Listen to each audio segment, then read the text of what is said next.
Yesterday I did get the four calves that are kind of janky. You know, I got that little white Charolais calf. I got that little Brangus heifer. I got that little black calf that got steered, and then I got that the animal that was holding his head sideways. I got those four animals put in the front, so I separated them from the rest of the herd, and I got them on a calf pellet, and I have them out front. And then I got the rest of the animals over here. And I was actually taking a look at this animal right here this morning, and I can tell that he's fattening up a little bit. He's fattening up a little bit. He's still got a bit of a ways to go, but you know, I would say that he's probably just past the 5 as of today. So that's very good. He is fattening up. And the whole thing with everything going on right now is that this weekend, or not this weekend, next week, excuse me. So today's Monday. In a week from today, I will be liquidating 20 animals, all right? I'll be liquidating 20 animals, and the whole reason for that is because I got so many animals right now that, my balance sheet, okay. So in terms of what's going on right now, is that I effectively have made so much money that, you know, okay, let's talk about it in terms of cattle. I have actually managed to reduce my expenses, all right? I actually reduced the amount of money my business is costing me by about 30-40%. All right, I actually and if you include the extra 15 animals that I brought in, you know, I actually managed to reduce my expenses probably by 40-50%. And I increased the amount of money that I'm making by about 30 or 40% over the last month. Just over the last month, okay? And so I'm taking a look at it right now, and I effectively have all of these animals, right? I have all of these animals, and I have the animals on the lease property. If I liquidate the animals on the lease property, I can just take 15 animals from here and put them on the lease property, okay? I am in the net positive on all of my animals. It doesn't, you know, it doesn't hardly ever work out like this. It doesn't hardly ever work out like this, but this time around it did, okay? This time around it did. I didn't lose a single animal in like a month and a half. I didn't lose a single one. All right, I've ran about 70 calves this year, and I have a death loss of about 3 to 4%. And so my death loss is very low. You know, my animals are gaining very well. It's costing me very little money. And as of this moment in time, okay, so if I liquidate, when I liquidate the animals next week, I will be liquidating 20 animals next week, okay? I'll liquidate 20 animals. I bring home the money, and when the field looks like it's you know, whatever, when the weather looks like it's going to be a little bit okay, looks like I got a good bit of rain coming in, I will take 15 animals from here, and I will just take them over to the lease property, okay? I'll take 15 animals over here to the lease property, and then that will leave that will leave a majority of this field empty, right? That will leave a majority of this field empty. And when the, you know, and then if you think about it, I will have liquidated the animals on my lease property, right? I will have money in my pocket. I will take 15 animals from here. I will put them on the lease property. And then now I will be here with half of my animals. My lease property will be full, and I will have a large amount of money. All right. And when that happens, I will reinvest the money, and I will bring in more animals. All right. That, you know, that's effectively what's going on. And so, you know, I'm taking a look at it. And in terms of the overall idea, you know, I am making a very large amount of money. All right, I am making a very large amount of money. I don't know exactly how much money I make, but it's going to be a lot. All right, a lot. You know, a borderline. Okay, I don't know, but it's a lot. All right, you know, I make a lot. All right, enough to not worry about money. Okay, You know, when I sell these 20 calves, I may actually make enough money to buy I'm just gonna say conservatively, I will have enough money to buy 30, because you also need to understand that you know, a few of my calves are very big. All right, a few of my calves are very big, like you know, over 800 pounds. Okay. And so, the smallest animal on that lease property is 600 pounds, and the biggest animal out there is probably 750. All right, the biggest animal out there is probably 700. Excuse me, probably about 700, and the smallest one's probably about 600. And so, you know, when I liquidate these animals, you know, I'll sell the 20, and I'll have enough money to buy, you know, at least 30. And even when I buy the 30 animals, I will still have enough money to buy 2 loads of grain and maybe I need 1 load of fertilizer. I'll have to take a look at it. Depending on the weather, I will determine whether or not I refertilize my fields. But here's the thing, is that within 2 months I will have another set of animals ready to go to market. All right, so I got a set of animals going to market next week, and then about 2 to 2.5 months after that, I will have another set of animals ready to go for market. And if I do not utilize any leverage, I can still grow my business by about 50%. All right, and that's just over the next, and I will still have 5 or 6 months left for the year. And that would only be 40 out of my 47 animals. I actually have 47 animals.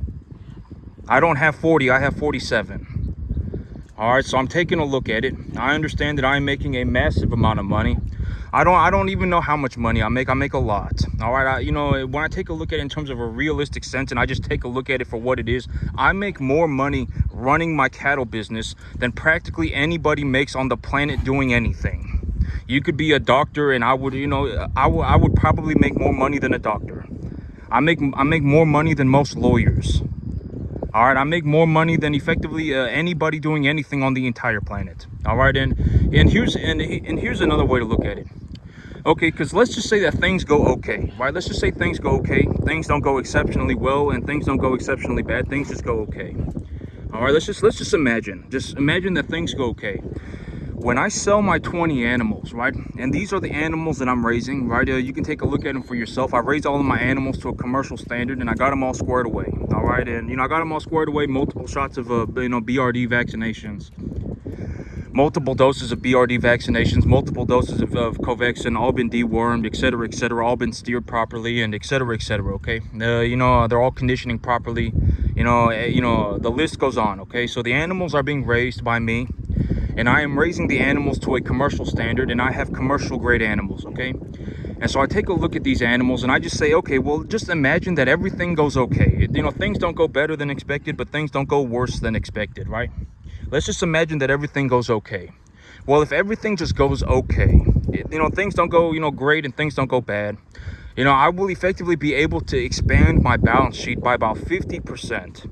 Over the next 2.5 months, just reinvesting my earnings. And think about it like this. Okay, let's say that I get 80 animals, and I take a little bit of loan or a little bit of a debt, and I buy 100 animals. Let's say I have 100 animals, okay? And let's say that it takes me 6 months to raise an animal from 200 pounds or from 250 pounds up to 750 pounds. Let's say it takes me 6 months. So if it takes me 6 months to do that, effectively, by the time it's all said and done, I'll effectively have turned about $1 into about $1.75. And so let's say that along the way, and then we could think about it in terms of in terms of just a whatever, in terms of a realistic sense. Let's say along the way, let's say that things go okay for the next 2 months, and things just go okay, but even now, I'm already so far in the net positive. I can already effectively just buy anything. It doesn't really matter. All right, I would say that in terms of a realistic sense, I'm probably net positive about $15,000 a month.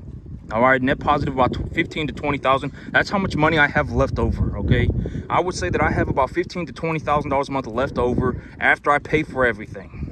All right, and what am I doing with the money? I will put it back into my business to grow my business. All right, that's the big idea. I will grow my business with the money. I'm not going to go and buy myself a Lamborghini. All right, I'm not going to go and buy myself a Rolex. All right, I'm just going to grow the size of my business. All right, I will grow my business.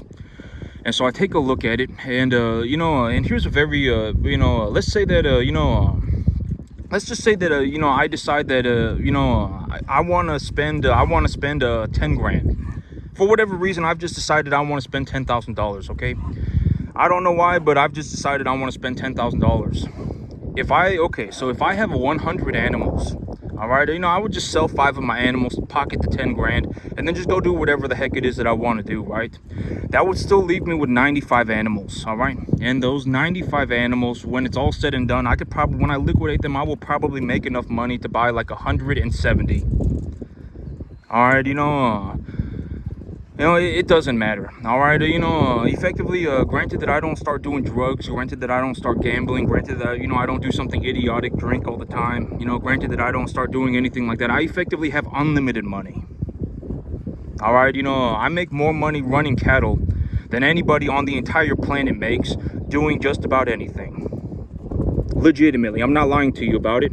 I'm telling you the truth. And if we take a look at it in terms of a realistic perspective, what's going on right now, well, I'll be liquidating 20 out of my 47 animals over the next week. So in a week, I will be liquidating 20 out of my 47 animals. When I liquidate those 20 animals, I will probably make enough money to buy 30 animals, 2 loads of grain, and a load of fertilizer, and I may even have a couple $1,000s left over. All right, I will still have 27 animals left. All right, and if I legitimately, whatever, I feel like I want to just spend some money, I can just liquidate one of my 27 animals. I can liquidate 2 of my 27 animals. All right, it's not some, I can just put it on my, actually, in terms of a reality sense, I can just put it on my credit card, and then when I liquidate the animals in 2 months, I can just pay for the bill. Granted that I don't spend some absurd amount of money. All right, so I wouldn't even liquidate the animals for money. In all honesty, I would just use my credit card. And then when I liquidate my animals, in about 2 months, I would then just pay for the bill. All right, that's, that's another way to look at it. All right, reinvest all the money that I make and then just whatever, pay for my bills.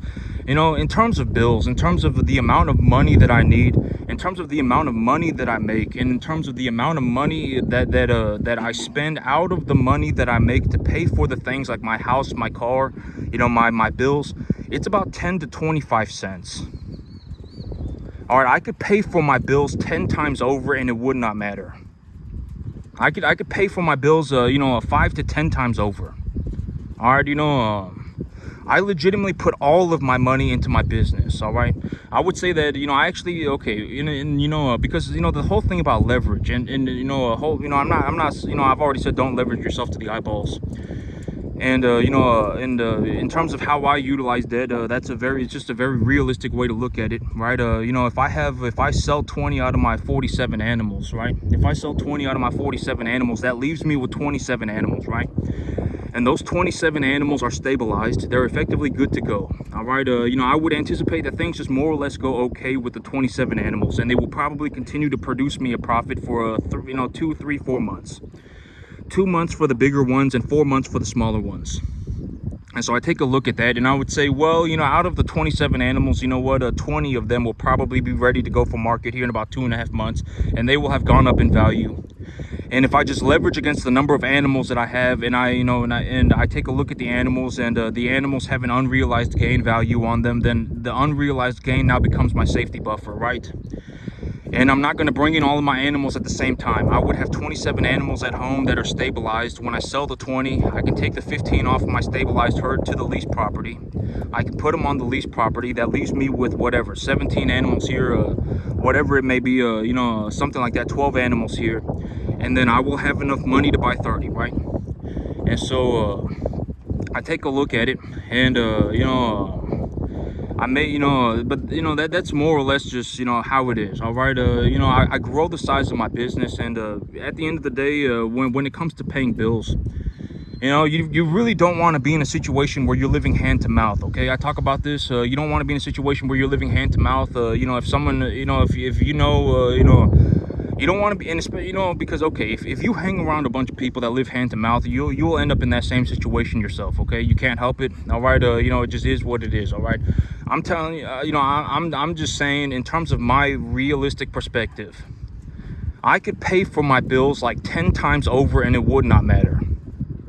All right, I would say that in terms of the money that I make, about for every dollar that I make, it costs me about 15 cents or something like that to pay for all of my bills. All right, it costs about 15 cents, and then the rest of my money goes into my business, all of it. And here's the thing, and I've already talked about assets, good assets. I talk about that all the time, and the idea of appraising an asset. And okay, because actually here's how it goes through my head. When I make $1, I say, okay, I have $1, right? If I have $1, and let's just say I use 25 cents. Okay, I went and bought myself something, and I used 25 cents. All right. And so whatever, right? I use 25 cents of that $1, so that leaves me with 75 cents, right? And I take that 75 cents and I invest that money, and over the course of 2 months I'm able to turn that 75 cents into 90 cents, right? So I put 75 cents of my money into this thing, and now it's worth 90 cents. And I take a look at my situation and I say, well, the 75 cents that I put into my investment has actually gone up in value. So I go to the bank and I take a loan for 75 cents. And I don't take a loan for 90 cents. All right, I don't take a loan for 90 cents. I take a loan for 75, because that 15 cents is the safety buffer. All right, so I put 75 cents into my business. I put 75 cents into my investment. I believe that, I have reasonably appraised my assets. I'm not just having some delusional fantasy. I have taken a look at my assets. They are stable. Okay, that's very important. They are stable. All right, they're stable. They're a good asset. They're not like Bitcoin. They're not like some meme coin. They're not some, some very volatile asset. All right, it's not going up and down like 15-20% all the time. All right, I take a look at my asset. It's stabilized. I am knowledgeably appreciating the value of said asset, and I believe, objectively believe that my asset has gone up in value. So there is an unrealized gain in my asset. I have put 75 cents into it, and it's worth 90. I would say it's worth about 90, and it's cost me 75. So I go to the bank and I take a loan for 75 cents. Why do I do 75? And I don't take a loan for 90 cents. And okay, so if I have $1, okay, so let's say I invest all of it. All right, I have $1.50 invested, and as of that moment, that $1.50 is actually worth $1.65, because I have increased the value of my asset. I could pay the bank back their 75 cents whenever I need to. I could pay back whenever. All right, if they called me tomorrow and said, you have to pay back your loans today, I could just pay them back, and I would have money still left over. I would still have money left over. All right, if my loans got called for whatever reason, I could pay the bank back and I would still have money left over. All right, so I'm not really at risk for anything. And and why do I do that? Why do I do that? Because when I do that, I get a tax benefit. I am able to purchase more than 100% of my income as a tax deductible asset. All right, I'm able to purchase more than 100% of my income as a tax deductible asset, but my overall balance sheet is under a 1-to-1 leverage. So the overall amount of leverage that I have on the entirety of my balance sheet is under 1-to-1. I could pay back my loans whenever. If the bank called me and said, we need you to pay back your loan today, I could do that, no problem, and I would still have money left over. And the reason, and the big reason that I do that is because, number one, I am able to purchase more than 100% of my income in a tax deductible asset, and number two, it increases my income. All right, and if you want to think about it, the whole thing is if I put 75 cents into something and I can reasonably, appreciate the value of that asset to $1.40. So if I put 75 cents into it, I can turn it into $1.40. All right, so I can increase the value of the asset. I can knowledgeably do this. All right, I can purchase the right type of asset. I can appraise the asset properly, and I can also appreciate the value of said asset. So I take a look at it and I say, well, if I put 75 cents into this thing, I can get $1.40 back. I put 75 cents into the thing and I turn it into 90 cents. And by the time I turn it into 90 cents and I reasonably anticipate that I can actually turn the asset into $1.40 and, the asset is stable, I will then go to the bank and take a loan for 75 more cents. And all in all, I will have $1.50 invested, right? And I will turn that $1.50 into about $2.80. All right, I will turn that $1.50 into about $2.80, and let's say that I pay 10% annual interest on my loan, and it takes me 7 months to do this, right? And so I pay 5 cents in interest, which would be about a 10% annual interest rate over 7 months. So I pay 5% in interest. If I pay 5 cents in interest, I would pay the bank back 80 cents, and I would get to keep the $2. All right, that's a very reasonable way to look at it. It's a very simple way to look at it, and it's actually very accurate. it is very accurate for how I do things, because it doesn't matter if we're talking about $1. It doesn't matter if we're talking about $100,000. It's just 100,000 times one. All right, it's the exact same thing. And so, I'm taking a look at everything right now. I am drastically in the net positive. I would actually say that my income goes up by something like 350% over the next 8 months. Okay, my income is actually compounding upwards, and I call this the point of inflection. My income is actually going vertical. It's not going up like in a line. It's actually gone exponential. The amount of money that I'm making is going up drastically. I may actually be increasing my income by like 50% a month. If I utilize debt, it might be a little bit more. All right, and when I utilize debt, I'm not just leveraging myself to the eyeballs, right? I'm doing it very methodically, right? I'm doing it very intentionally. And I'm not going into, buying myself a vacation, right? I'm not going and buying myself a Lamborghini. I'm purchasing more tax-deductible assets that I can knowledgeably appreciate, and I am purchasing these assets at appraisal value. All right, and at the end of the day, it is what it is. And I know that this sounds horrible, and I'm not trying to be a prick about it. I'm not looking to be a malicious person about it. But at the end of the day, I legitimately make enough money running cattle to effectively do anything on the entire planet. All right, if it comes down to it, and I've already said this, if you don't believe me, which is, I guess, in a way it could be good, right? I mean, you shouldn't just go around and believe people. I'm just saying you should look at it for yourself. All right, I give you the best information that I can. I would like to encourage critical thinking, and this is not some incredibly difficult thing to understand. All right, if I have a small animal and I've raised the animal to a big size, right, I take that 250-pound animal and I triple their weight. Does the value of that animal go up? Right, and I've already, it doesn't matter what we're talking about. We could be talking about money, we could be talking about grass, we could be talking about cattle. I mean, it doesn't matter, right? And I've already given you a very realistic way to look at even grass, right?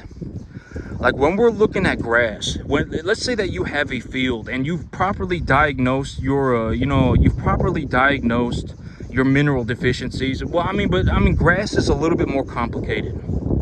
Our growing grass is a little bit more complicated than just looking at a small animal and, determining whether a small animal is worth more than a big animal. A big animal is definitely worth more than a smaller animal, granted that they are effectively both number 1 to 1.5 type cattle, okay? And raised to a commercial standard. All right, if you do not raise your animals to a commercial standard, you're effectively chopping your legs out from 98% of the market. All right, the commercial beef market is the biggest cattle market in the world. All right, if you're not in the commercial beef industry, it's going to be very hard to find money. It's going to be very hard to find money. The commercial beef industry is very difficult. It's very difficult. It's some of the highest standards in the world. But at the end of the day, there is also a massive amount of money in it. People are buying and selling beef 24 hours a day, 7 days a week. All right, all the time. So the beef cattle business, the commercial beef cattle business is a massive market. Okay, it is a massive market. You can effectively just, it's a commodity. Okay, it's a commodity. You can buy and sell beef 24 hours a day, 7 days a week. All right, and so but growing grass is a little bit more complicated because depending, every field is different, right? I talk about this all the time. Every field is different. If you have a sandier field, it's going to be different than a more clay field. If your pH is below a 6, it'll be different than if your pH is above a 7. It's different. All right, it's different. And I give you all of this information, and I give you the best information that I can. And at the end of the day, I would encourage that you look into it for yourself and start learning to think about this stuff for yourself. Okay, there are only 3, 4, or 5 molecules that are largely responsible for raising the pH of a soil, stuff like that, right? Like when you take a look at your soil, you can find your pH information. You can find how much what the pH of your soil is by just going on the internet, going on Soil Web, and looking up the address or the GPS coordinates of your field. All right, you don't even have to test anything. You can just go on the internet and look it up. And if you have your pH data, then you at least understand, if your soil pH is over a 7, it's starting to turn alkaline. And and if your pH is over a 7, then you effectively understand, to some degree, that there are only 3, 4, or 5 molecules that are largely responsible for raising the pH of your soil. As long as you understand that. All right, and then when you have that preliminary information, when you have that very basic information, you just went on the internet and you looked it up for free, and you understand that there are only certain molecules that will raise the, that there are positively charged molecules and negatively charged molecules, and there are only certain molecules that will increase the pH of your soil, and then you can take that information and you can walk out onto your field and diagnose the broadleaf plants. All right, and when you diagnose your broadleaf plants, and you take a look, you should be able to cross-reference it with all the other information. Oh, it looks like I have a phosphorus deficiency, right? And it looks like I have a phosphorus deficiency, and the pH of my soil is a 7.5. So if it's a 7.5, I either and I'm not near any sort of salty, water body of water, then you're effectively just looking at the possibility of a high level of calcium, potassium, and magnesium. All right, and if you're not near like a salty body of water, okay, or granted that you also don't have some like a chemically bleached field. If you have a field that was over fertilized and it's been severely damaged because of the over fertilization, then that's different too. I mean, there are a lot of things that can happen. But granted that you understand this very basic stuff, all right? It's very basic information. None of this is very complicated. Chances are you understand every single word that I'm saying. All right, if you write it down, and you chances are you understand.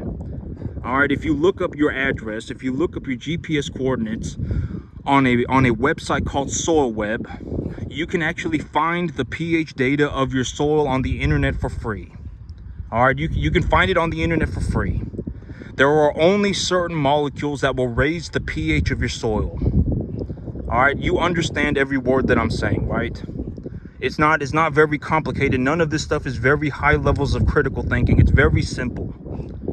All right, and once you understand that, you can now walk onto your field and look for broadleaf plants and diagnose the mineral deficiencies in your field by observing the plant material.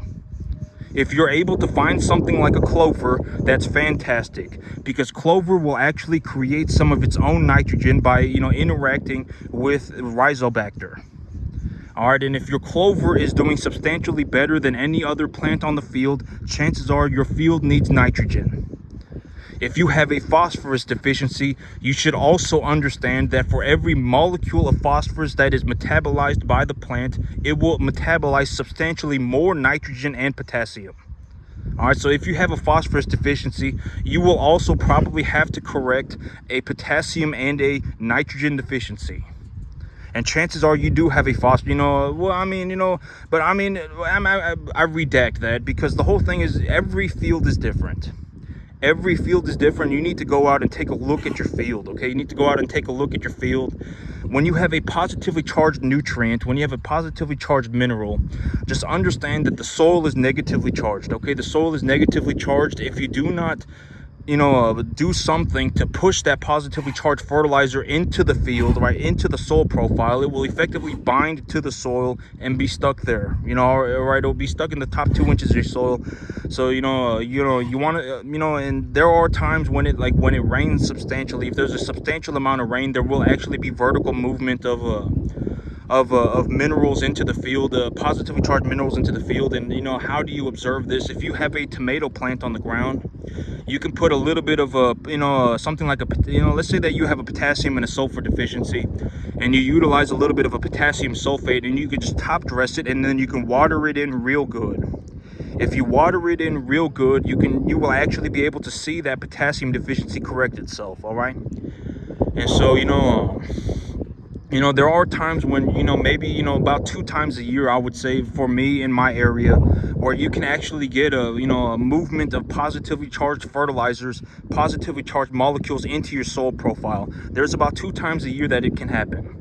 All right, but other than that, if you're about to plant some grass, and the hot season is over and you're about to plant some grass, then chances are you probably need to plow your field. All right, you need to plow it, and you should not be worried about plowing. The whole thing about soil is when you take a look at a soil, right? And the whole thing is to take a look at the soil, and when you get a handful of it, right? I talk about this all the time. When you get a handful of it, it breaks up into a bunch of little pieces, right? You got some big pieces, you got some small pieces, and it's all effectively clumped together.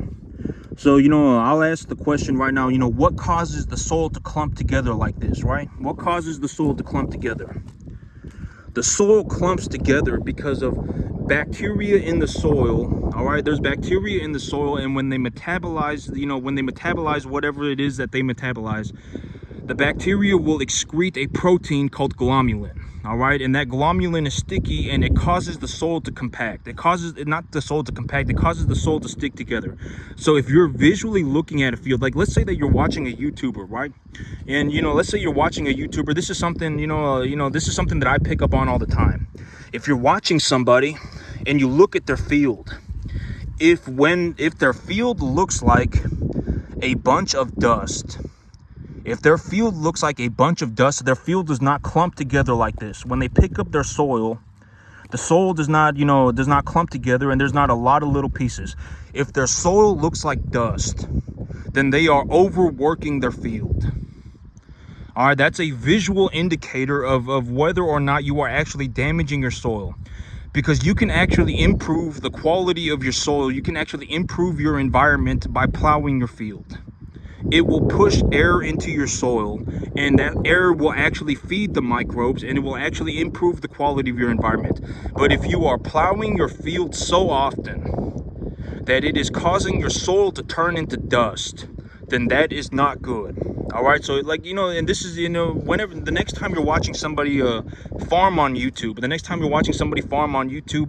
take a look at their field. Or the next time you go to a farm at all, right? I mean, this is the kind of stuff that I understand. All right, next time you go to a farm at all or anything, take a look at the field. All right, take a look at the field. When the field, if you want to know whether or not you are damaging the field, the way to know is to take a look at it via a handful of soil. Okay, the soil should be sticking together like this. All right, the soil should be sticking together. It should not be like dust. It should not be like dust going through your hand. If it's dust, then it's being overworked. All right, the field is being plowed too often. All right, the field is being plowed too often. The field is being overworked. That's not good. Okay, you've effectively just obliterated the topsoil. All right, but on a healthy field, you should have a lot of different sized particles. All right, some big, some small, and it's not fine dust, right? And it clumps together. All right, that's a visual indicator of healthy soil. All right, that's one way to look at it. And the reason your soil sticks together like that is because of glomalin. Okay, one of the big reasons is because of glomalin. It's a protein that is excreted by bacteria that effectively metabolize the soil. And so that's another way you can look at it. That's another thing you can take a look at. And if you actually plow your field twice a year, and you don't plow it like 15 times, you don't go over it like you don't just keep plowing your field all the time. You can actually improve the quality of your soil. Okay, you can actually improve the quality of your soil by plowing it. And if you're going to plow it, you might as well fertilize it.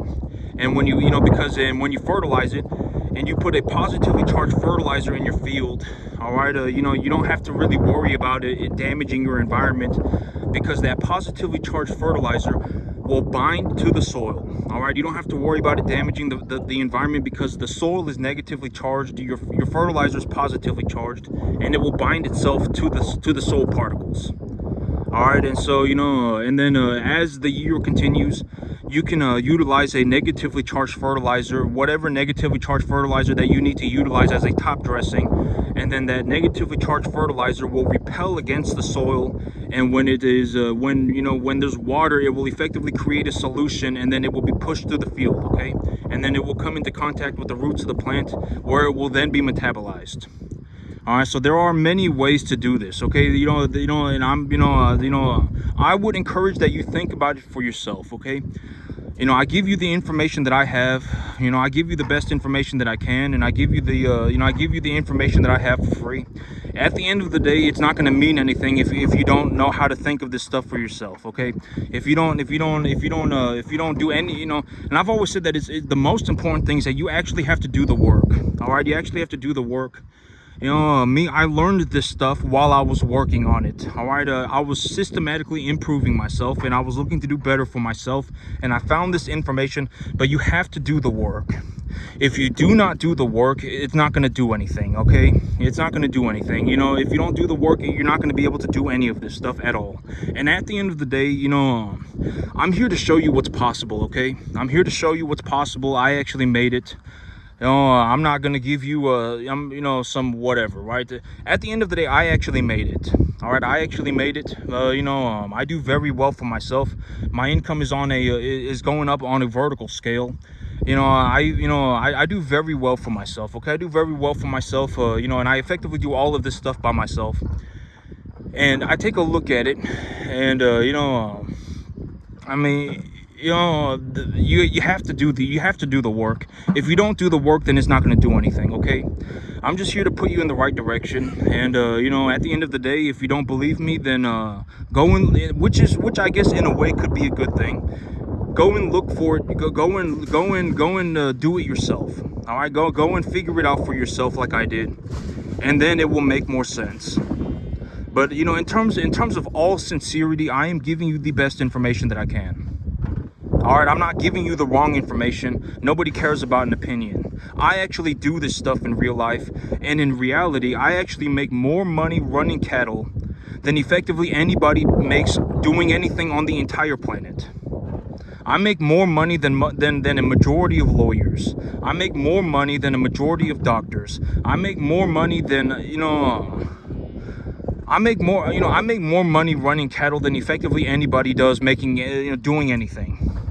Effectively anything. Okay, I actually do this stuff in real life. And at the end of the day, I legitimately have enough money to do anything, just about, short of being an idiot.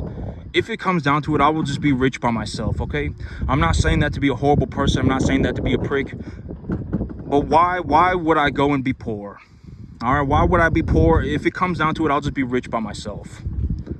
All right, if you don't believe me and you don't want to do the work, and you're in some death spiral, some self-imploding death spiral, then I don't save people. All right, if you don't do the work, then you don't get the results. Nobody cares about your opinion. Okay, it is what it is. Okay, and if you don't believe me, you go and figure it out for yourself. I fell out of heaven a 7, and my life's a magical journey. My opinions are important. Nobody cares. All right, die bomb. All right, I don't know what else to tell you. Okay, you actually have to do the work.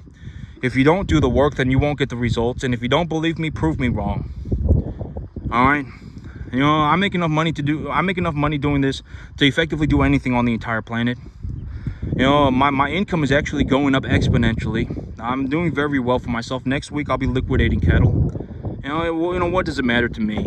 I effectively, make enough money. I out-earned effectively the entire planet by myself. All right, effectively. And that's it for me today, YouTube. Y'all have a good one, all right?